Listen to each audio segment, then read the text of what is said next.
यारनि दोस्तनि डटा सटा ॾेई हेॾे मोकिलियो पाकिस्तान। 7.5 लख ख़र्च कयो आहे, लख सवा ॿियो ख़र्च थियो, माना 9.5 लखनि में हिते पाकिस्तान खां सऊदी अरब पहुतो आहे। कमकार सफ़ा कोन्हनि, पर असांजा पाकिस्तानी भाइर मुड़नि कोन था, चवंदा बा सऊदी को वॾो मज़ो आहे।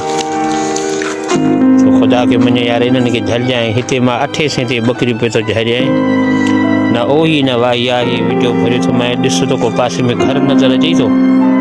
सॼी राति बघिड़नि जो दाहूं, जानवरनि जो दाहूं, लोहो पिंजरो आहे, उहो बि ॾसींदो मैं। हींअर त बकरियूं ॿाहिरि कढी आयो आहियां, सो सॼी राति निंड कोन्हे का। पघार सऊदी 1 महीनो ॾियनि था त 3 महीना नथा ॾियनि। अञा आज़ादु वीज़ा जे उमिरि वारो हुजां त मूंसां हशर कहिड़ो थिए। अलाह ख़ैर कंदो। जे मदीने फ़ोन करे त बि पाकिस्तानी दाहूं दा कमकार कोन्हनि, जिदे फ़ोनूं करे त बि साॻी हालत, माना तमामु हालात ख़राब लॻा पिया। इहे बकरियूं थी, ऐं उन खां वधीक बकरियूं हुते बंदियुनि जन फर ॾिना आहिनि।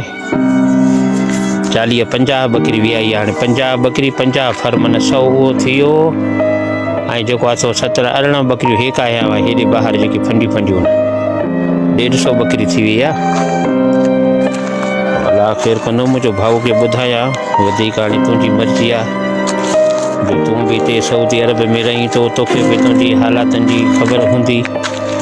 इहे सॼो मुल्क ॾिसींदो न, मां चोफेर कैमरा फिरायां थो, मथां सिज साम्हूं आहे, तोखे का शइ नज़र न अचे। हाणे हेॾे ॾिस,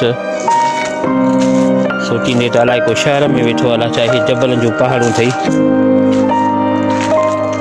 2 लख 3 हुजनि पाकिस्तान में, रोज़गार न थींदो, तमामु बहितरीनु थींदो। 2-3 लखनि में अहिड़ो रोज़गार थींदो जो माण्हू 2 लखनि ते 2 लख कमाए थो।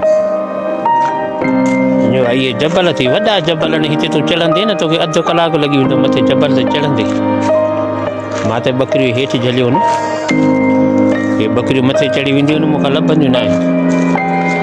अलाह ख़ैर कंदो, वरी पोइ कचहरी कंदासीं। हाणे तो वटि घटि में घटि 1500 2000, केॾी महिल अहिड़ो टाइम में बि हूंदो जो 3000 बि कमाईंदो, भला 1000-1500 त विया ई न हा न।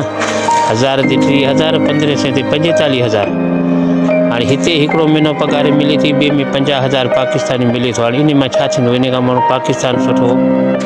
कर्ज़ बीठा आहिनि, कर्ज़ लहनि कोन था, व्याज जा पैसा। पूरो साल थी वियो आहे त मां अञा कंहिंजो बि कर्ज़ु कोन लाथो आहे। ॾाढा परेशान हो। अलाह ख़ैर कंदो, अलाह साईं ख़ुशि कंदी। हालात इहे थी असांजा, दुआ में यादि कजांइ।